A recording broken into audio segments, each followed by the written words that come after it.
Welcome back to the Doggy Dojo. My name is Trevor Smith, and this is such an exciting video because Sushi has made it to finals. And we're taking you guys a little behind the scenes of everything that goes on during finals.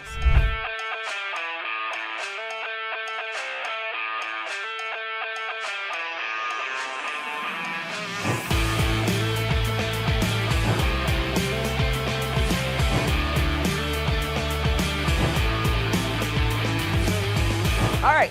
First up with Sushi, we had to get all of our bling. We had to make sure to get our ribbon, to get our shirt. They have special shirts that you have to wear. And something you also have to realize with the 8-inch dogs, since there's so many 8-inch dogs, is we were up that morning to compete like something like 7 o'clock in the morning, which in our Texas time from Florida is like 6 o'clock, and which that means we woke up like 5 o'clock Texas time.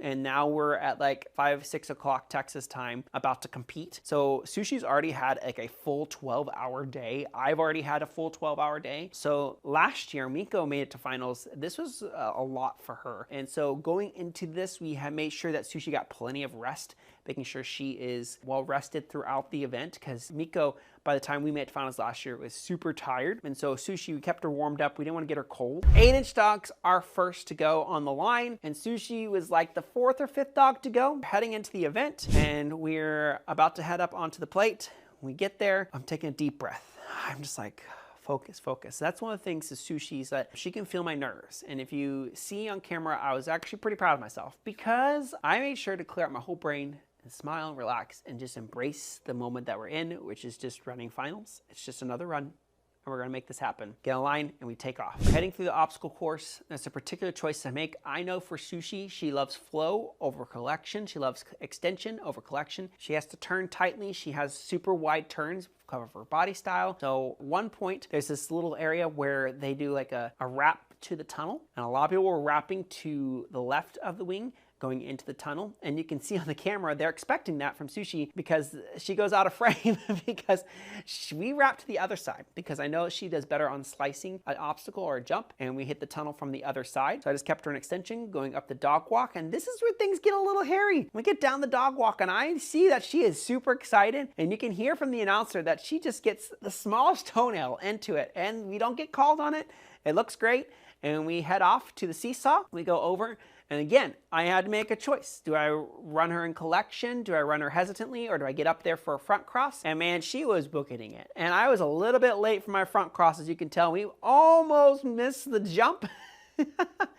And we get over there, we get into the weave poles, and she is blazing through these weave poles. Now here is something crazy for her, and such a night and day difference from this year to last year, because when you get to those weave poles, you're almost to the end. And when you get to almost the end, the whole crowd, everybody is watching. You can see this crowd is just gigantic, is cheering loudly, which was awesome. Thank you for cheering loudly. But I could tell Sushi, all of a sudden, she's inside these weave poles, and this roar of the crowd is cheering for her to finish the weave poles over and into the tire to finish the obstacle course. And she does not pop out of those weave poles. She nails them. She moves through them fast and finishes the time. And guess what? We beat the previous dog's time. So now we get to sit on the hot seat. Now the hot seat is where dogs get to sit until they get knocked off. Like they're number one, and they've gotten the fastest time until the next dog runs. Possibly, if they run faster, you get knocked off and move on, which is highly likely because they run the slowest dog to the fastest dog. So dogs behind Sushi are supposed to be faster just by like a second. Sushi is still faster after the second dog runs, so we're still sitting up there. So I get comfortable. At first, I'm like standing behind the podium, patting and loving on her, and then I just like, you know what? We're just gonna get comfortable and we sit down and we're comfortable. And the next dog comes up, and this dog is so fast and so great. And sadly, I was like, oh, disappointed too. You know, I don't want any of the dogs to run poorly or make any mistakes out there. If the dog behind me is running fast and beats me, great, I love it. But sadly, this dog accidentally gets off balance on the seesaw and falls off the seesaw. Guess what? Sushi still sitting there. We're on the hot seat again. The next dog gets up and pew, they run faster than Sushi, which was happy. We finally had to get off the hot seat, and we're sitting backstage. And this is hard because you don't know where you're at, and you're backstage where you can't even see anything that's going on except for cheering or like, and you don't know if you are number 6, 7, 8th, 10th, 1st, 3rd. I don't know. Until the very end, I find out that Sushi, out of 165 dogs, got 6 place. Yes!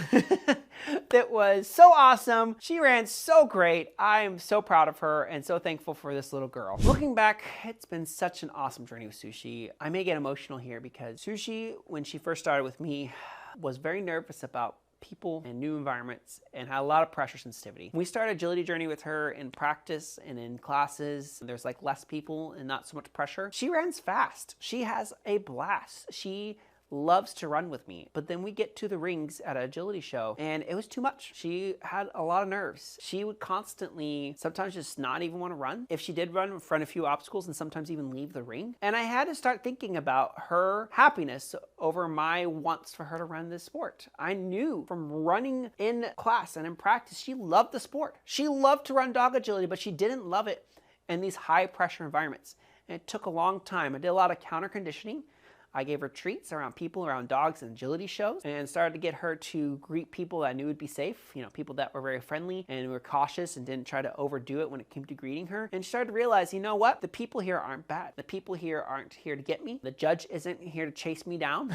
That's the scary thing for a lot of pressure sensitive dogs. You have a judge that's like judging you and walking and staring at your dog, making sure they do everything. The dog's like, what is this robot of a person coming for me? And they raise their hands up, and then when you're doing like fast and they're yelling out your points like 5 and 2 and all this stuff, it's a lot. It's a lot of pressure for her. And so we just threw out for a long time any notion that we had to run clean. It's just about running for fun, getting out there. She loves toys too. She would just engage toys at home with a ball, anything, and just play with me. But in an agility show environment, no.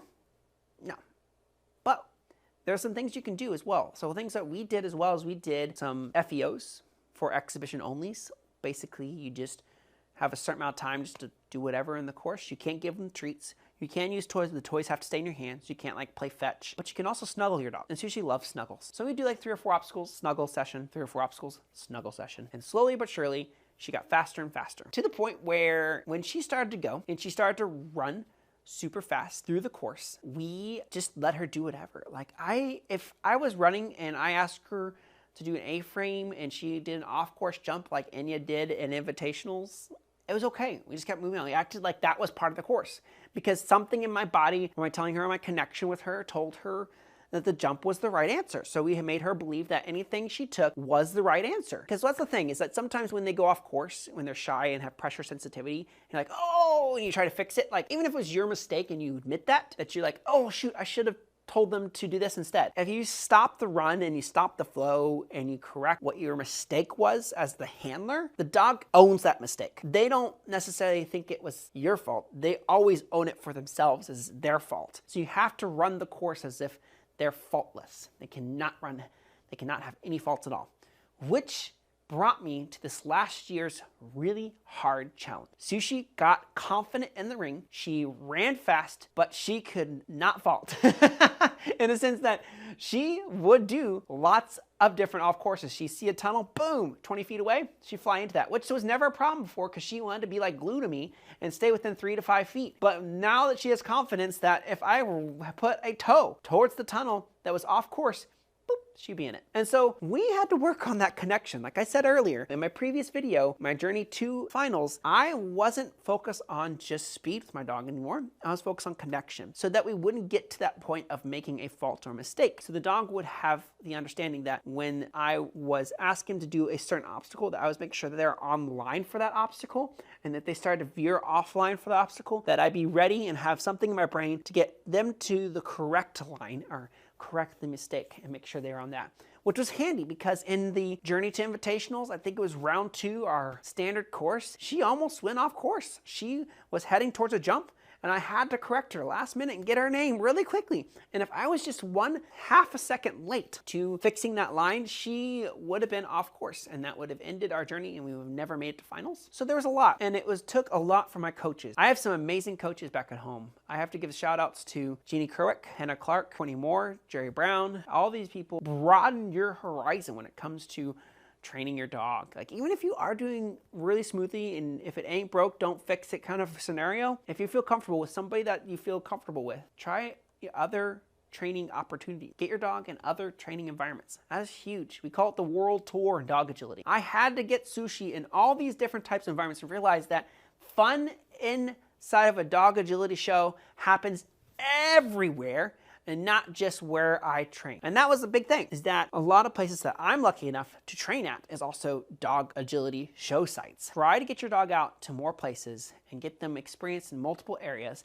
And even if it's just going to that trial site just to watch at first, that is crucial. And I've told that to a lot of my students as well, that if your dog is nervous around this type of environment, just go to watch with your dog. Sit there and give them lots of cookies and berries for just being in that environment. And then take one obstacle at a time. And then as you go through that, your dog will get more and more confident and less nervous about the show environment and just stay connected with you. And it was what an amazing journey. I can tell you right now that 1 month ago, I was having so much trouble staying connected to Sushi because she's so confident and just blazing through the courses and hitting every obstacle in her sight that I was worried about invitationals and making it to finals. I truly was. But I had some great coaches of mine give me some strong feedback on how to stay connected with Sushi and not to be so worried about speed, but more about connection and just having fun with her. And now we're here. Thank you, Nikki Callahan, for trusting me with Sushi. I'm so thankful I have this little girl. And thank you to Sushi. Thank you, girl, for your amazing and hard work this whole journey with each other. It's been an amazing ride to have with this girl, and I'm so thankful for her so much.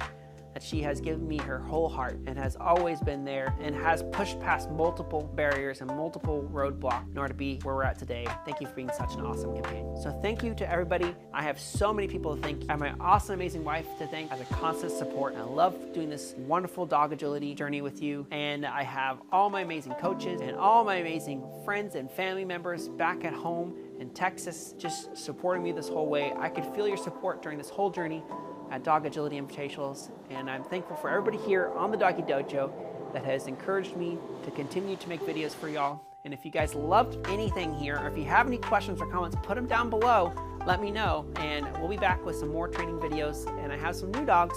One of them is pressure sensitive, like Sushi, that I'm starting from scratch and sharing the whole journey with you guys here on the Doggy Dojo. So don't miss any video here on the Doggy Dojo by subscribing down below, hitting that bell icon, and as always, have some fun with your dogs, and we'll see y'all next time.